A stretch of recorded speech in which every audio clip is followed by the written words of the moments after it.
경기 침체가 장기화되면서 경제 문제로 이혼하는 부부가 늘어나고 있습니다.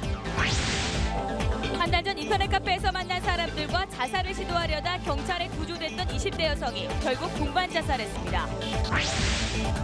울산 지역 대형마트들도 어제 자율휴무에 들어갔지만 중소상인들의 불만은 여전한 것으로 드러났습니다. 울산에서도 오늘과 내일 이틀간 6개 투표소에서 제18대 대선 부재자 투표가 실시됩니다. 여러분 안녕하십니까? 12월 13일 목요일 UBC 굿모닝 울산입니다. 울산지방은 오늘 막다가 오후 늦게부터 구름 많아지겠습니다. 아침 최저 기온은 영하 5.2도를 기록했고 낮 최고 기온은 9도로 날씨가 다소 풀릴 것으로 예상됩니다. 내일은 아침 최저 2도, 낮 최고 9도로 기온이 올라가겠습니다. 울산기상대는 내일 오후부터 20에서 40mm가량의 비가 내린 뒤 일요일까지 빗방울이 떨어지겠다고 예보했습니다. 경기 불황 속에 이혼이 늘어나고 있습니다. 부부 갈등과 가정 폭력이 주된 원인이지만 최근에는 경제 문제에 따른 이혼도 많다고 합니다. 이다루 기자입니다. 울산지방법원의 한 법정. 매일 오후가 되면 법원을 찾는 부부들이 잇따르고 있습니다. 요즘엔 일주일 평균 50쌍에서 60쌍이 협의 이혼을 신청하고 있습니다. 주된 이혼 사유는 아무래도 요즘 경제가 불황이어서 경제적 어려움을 이유로 남편이 가정을 잘 부양하지 못한다고 그래서 한국가정법률상담소에도 이혼 상담이 늘고 있습니다. 지난 석 달 동안 이곳에서 상담한 사건 가운데 30~40%가 이혼 문제인 것으로 나타났습니다. 성격 차이와 배우자의 외도, 가정폭력 등이 주 원인이지만 최근엔 경제적 문제로 인한 이혼 상담이 급증했습니다. 이혼에 있어서 가장 중요한 건 서로에 대한, 그러니까 배우자에 대한 이해가 가장 부족할 것 같고요. 그리고 이기적인 성향, 이 부분이 좀 많이 작용을 할 거고요. 부부간의 금전적 갈등이 이혼으로 이어지는 경우가 많아 실제 이혼을 고려하는 부부들은 앞으로 더욱 늘어날 것으로 보입니다. 실제 경기 침체가 시작된 지난 2010년 1370건이던 이혼은 지난해 1464건으로 7%가량 늘었습니다. 극심한 경기 침체가 가정해체로 이어지지 않을까 우려의 목소리가 높아지고 있습니다. UBC 뉴스 이다루입니다. 한 달 전 인터넷 자살 사이트에서 만난 20대 남녀 3명이 동반 자살을 시도하다 경찰에 구조된 적이 있었는데요. 그런데 이들 가운데 2명이 결국 목숨을 끊어 주위를 안타깝게 하고 있습니다. 김규태 기자입니다. 29살 정모 씨 등 20대 남녀 2명이 숨진 채 발견된 건 그제 저녁 8시 40분쯤. 부산의 한 모텔에서 연탄을 피운 채 숨져 있는 것을 업주가 발견해 경찰에 신고했습니다. 이들은 한 달 전 KTX 울산역 앞에서 다른 한 명과 함께 동반 자살을 시도하다 가까스로 경찰에 구조됐습니다. 저는 그것도 참 어렵게 그렇게 해가지고 했는데 아이고 안타깝다. 인터넷 자살 카페에서 만난 이들은 구직난 등 신병을 비관한 걸로 알려졌습니다. 이처럼 자살을 공모할 수 있는 인터넷 사이트도 문제지만 자살을 시도했던 사람들에 대한 사후 관리가 제대로 되지 않는다는 게 더 큰 문제입니다. 한 번이라도 자살을 시도했던 사람들의 재시도 비율이 70%가 넘지만 거의 70~80%가 다시 시도를 해요. 그걸 이제 방지하기 위해서 자살 재시도 위험이 있다고 판단되는 경우는 강제와 제도화된 추적 시스템을 만드는 것이 현실적으로는 가장 합리적인 방법이긴 하거든요.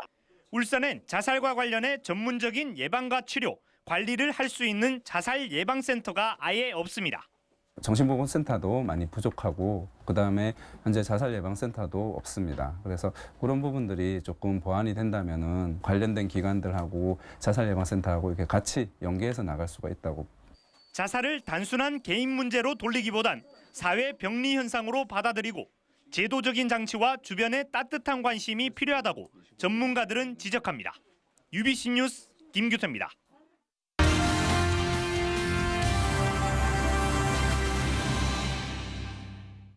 새누리당 박근혜 후보가 어제 처음으로 울산 유세 활동을 벌였습니다. 민주통합당은 김두관 전 경남지사의 지원 유세로 맞불을 놨습니다. 이정환 기자입니다. 새누리당 박근혜 후보가 공식 선거운동이 시작된 이후 처음으로 정몽준 중앙당 선대위원장 등과 함께 울산을 방문했습니다. 박 후보의 유세에는 경찰 추산 4천 명의 유권자들이 몰렸습니다. 박 후보는 민생 정부를 출범시켜 가계부채 감축 등 민생 살리기 정책을 실천하겠다며 동북아 오일 허브와 산업기술박물관 설립 등 지역 발전 공약도 제시했습니다. 여러분의 영원히 산재 재활병원과 국립산업기술박물관 유치 책임지고 이루어내겠습니다.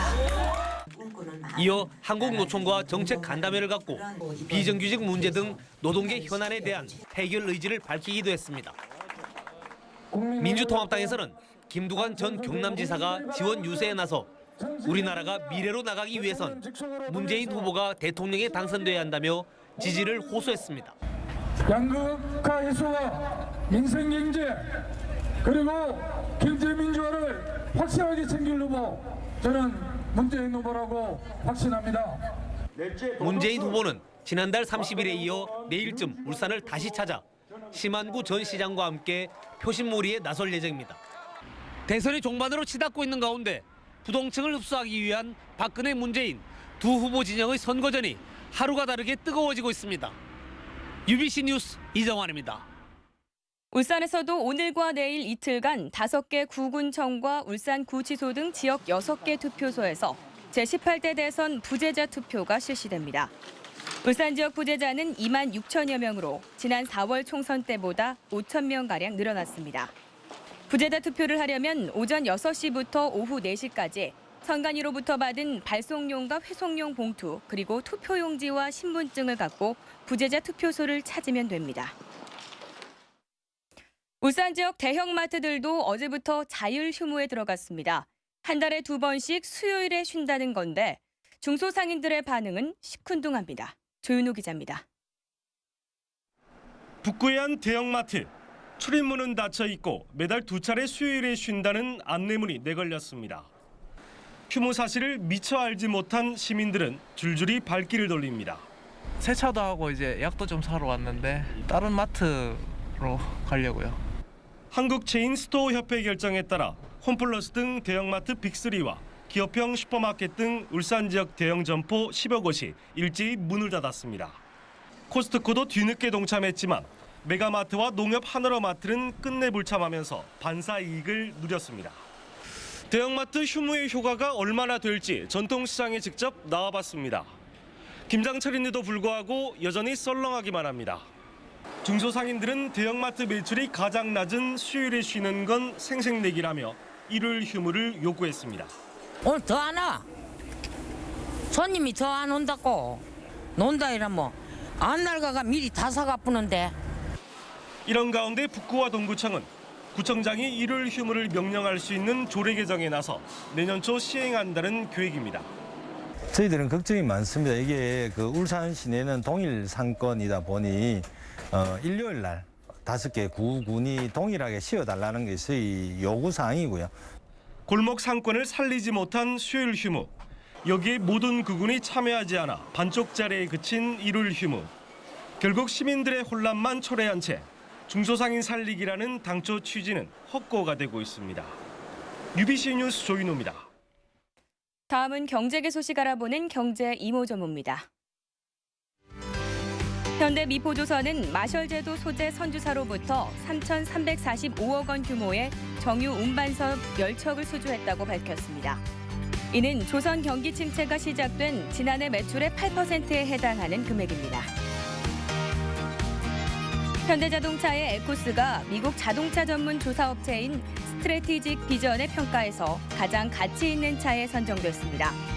신차 구입 고객 7만여 명을 대상으로 품질, 신뢰성 등을 평가한 이번 조사에서 에코스는 839점을 얻어 아우디와 벤츠 등을 제치고 럭셔리카 부문 1위에 올랐습니다. KP케미칼과 호남석유화학이 오는 27일 롯데케미칼로 새롭게 출발할 예정입니다.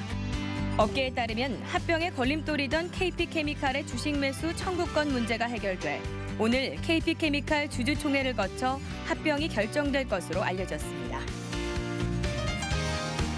부산은행은 내년 3월 말까지 BS 행복한 아파트 통장 출시를 기념해 이벤트를 실시합니다. 이번 행사는 우대금리와 수수료 감면 혜택을 주는 통장 가입자 가운데 600여 명을 추첨해 냉장고 등 경품을 주는 것입니다. 삼성그룹 계열로 국내 최대 호텔 기업인 호텔신라가 남구 달동 현대해상 사거리 일대에 지상 20층, 객실 338실 규모의 비즈니스 호텔 건립을 추진하고 있습니다.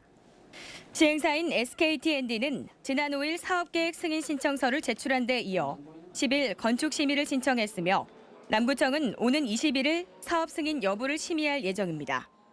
바로 옆에는 롯데호텔이 지상 17층, 객실 354실 규모의 비즈니스 호텔을 추진하고 있어서 지역의 호텔 부족난이 해소될 것으로 기대됩니다. 울산대학교 병원이 26개월에 걸친 공사를 마무리하고 내일 울산 암센터 준공식을 갖습니다. 암센터에는 트루빈 방사선 암치료기 등 최첨단 장비가 도입되고 신생아 집중치료센터도 신설돼 울산 지역 의료 수준을 한 단계 높이는 계기가 될 것으로 기대됩니다. 울산대병원은 암센터 준공으로 전국 10대 병원으로 도약하게 됐습니다. 울주군 서생면에 건설 중인 신고리원전 3, 4호기에도 짝퉁 부품이 사용된 사실이 밝혀지자 환경단체가 건설 중단을 요구하고 나섰습니다. 울산환경운동연합은 문제가 된 신고리 3, 4호기 건설을 중단하고 모든 원전을 대상으로 전수조사를 실시하는 한편 원전 산업 전반에 대해 검찰이 수사에 나설 것을 촉구했습니다. 앞서 원자력안전위원회는 원전 부품 민관합동조사단의 점검 결과 신고리 3, 4호기의 소화수 펌프용 제어 패널의 내진 시험 성적서가 위조된 사실을 확인했습니다. 울산지법 제3형사부는 성폭력 특별법 위반죄로 기소된 어린이집 원장 52살 김모 씨에게 징역 4년을 선고하고 성폭력 치료 프로그램 80시간 이수와 개인정보 5년간 공개를 명령했습니다. 김 씨는 지난 6월 자신이 운영하는 어린이집에서 일하는 30대 여교사를 차량에 태운 뒤 흉기로 위협해 성폭행하려다 미수에 그치자 디지털 카메라로 여교사의 알몸을 촬영한 혐의로 기소됐습니다. 김 씨는 또 지난해에는 어린이집 화장실에 카메라를 설치해 여교사들의 모습을 촬영한 혐의도 받고 있습니다. 울산지법은 아파트 놀이터에서 놀던 여자아이 3명을 강제로 추행한 54살 강모 씨에게 징역 3년에 개인정보 공개 5년, 위치 추적 장치 부착 10년을 선고했습니다. 언어장애자인 강 씨는 지난 4월부터 6월까지 아파트 놀이터 등에서 놀던 6살과 7살 여자 어린이의 허벅지를 만지는 등 강제로 추행한 혐의로 기소됐습니다. 재판부는 강 씨가 2001년에도 같은 범죄로 징역형을 받았고 언어장애를 빌미로 잘못을 인정하지 않는 점 등을 고려했다고 밝혔습니다.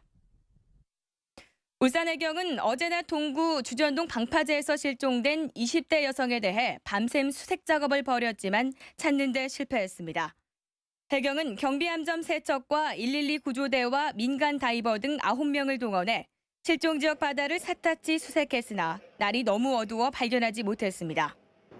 해경은 오늘도 경비함정 등 선박 9척과 구조요원을 집중 투입해 구역을 넓혀 수색 작업을 강화할 방침입니다. 수요 열린예술무대 뒤란이 어제 저녁 울산 문예회관 소공연장에서 성황리에 열렸습니다. JK 김동욱의 사회로 진행된 어제 공연에서는 5인조 밴드인 이스턴 사이드킬이 출연해 무지개를 위한 싸움과 다소 낮음 등 인기곡을 들려줘 관객들의 호응을 얻었습니다. 또 록그룹 부활의 3번째 보컬이었던 김재희가 나와 사랑할수록과 이문세의 나는 행복한 사람을 열창해 무대를 뜨겁게 달궜습니다. 울주군이 신불산 군립공원에 인공 암벽장과 수변 야영장을 조성하기로 했습니다. 울주군은 신불산 군립공원 계획 변경 최종 보고회에서 내년 말까지 상북면 등억리에 15억 원을 들여 인공 암벽장을 건립하고 삼남면 교동리 작천정 일대에 탐방객들을 위한 수변 야영장을 조성하기로 했습니다. 주전 넘어가 주전에.